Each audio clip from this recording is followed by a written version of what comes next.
Мероприятия, организованные научно-исследовательским центром имени Марии Маруневич, начались с поминальной литургии и возложения цветов к памятнику гагаузского лидера Степана Михайловича Топала. Почтить его память собрались близкие, друзья, соратники и представители власти.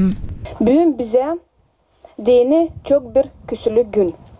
5 yıl geri geçindi Gagauз Республикасының президенті Степан Михайлович Топал. Степан Михайлович'in биографиясының için çok статья. Для нас сегодня день скорби. 5 лет назад от нас ушел президент Гагаузской республики Степан Михайлович Топал. Об этой личности было много написано, но я хочу, чтобы мы сегодня вспоминали о нем не только как о президенте, но знали о нем как о человеке. Степан Михайлович не был похож на тех политиков, которых мы привыкли видеть. Он не искал выгоды, когда работал президентом. Сумел договориться с Кишиневым и добиться, чтобы на нашей земле был мир. Anlaşma Kişinyov'la da yaptı hepsini. Hani bizim toprağımızda usluluk olsun. Böyleydi bizim prezident. Doğmasından lider. Arif hem açık yürekli bir adam. Степан Топал сумел стать лидером для всего гагаузского народа. Его узнавали и уважали и в других странах, отметил председатель Народного собрания Гагаузии Дмитрий Константинов. Siz bilirsiniz hani o gösterdi kendisini dil bakım bizim Gagauzya, dil bakım bizim Moldova'nın içinde bütün dünyaya gösterdi hani o lider.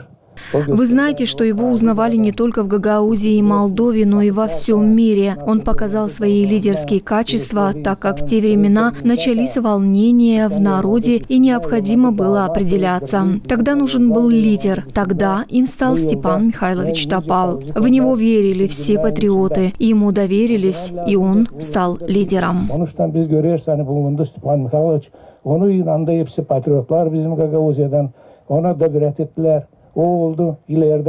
За период существования гагаузской автономии права и полномочия были урезаны не единожды. Отношения между центральными властями и гагаузской автономией обострились, отметил председатель Верховного Совета Гагаузской Республики Михаил Киндигелян.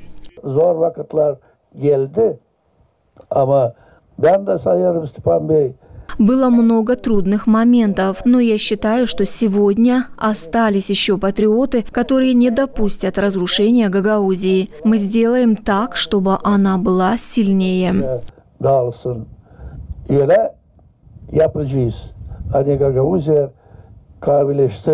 Степан Топал не побоялся взять на себя ответственность за будущее гагаузского народа. Он проявил себя как талантливый руководитель и опытный переговорщик, отметил вице-президент Гагаузской республики Петр Бузаджи.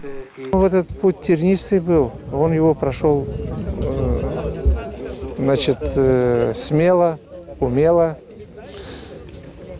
Сказать, что так легко ему было, нет. Все было тяжело. Иногда мы собирались вот вдвоем и обсуждали это дело. Да, тяжело. Но кому-то надо было взять тот период, взять на себя ответственность. И вот этим человеком был Степан Михайлович. После возложения цветов к могиле гагаузского лидера была организована экскурсия в доме-музее имени Степана Топала. А для учащихся гимназий и лицеев Камрата были проведены публичные лекции о жизни и деятельности первого президента Гагаузской республики. Алена Терзи, Владислав Коса, Мария Казаку, ГРТ Новости.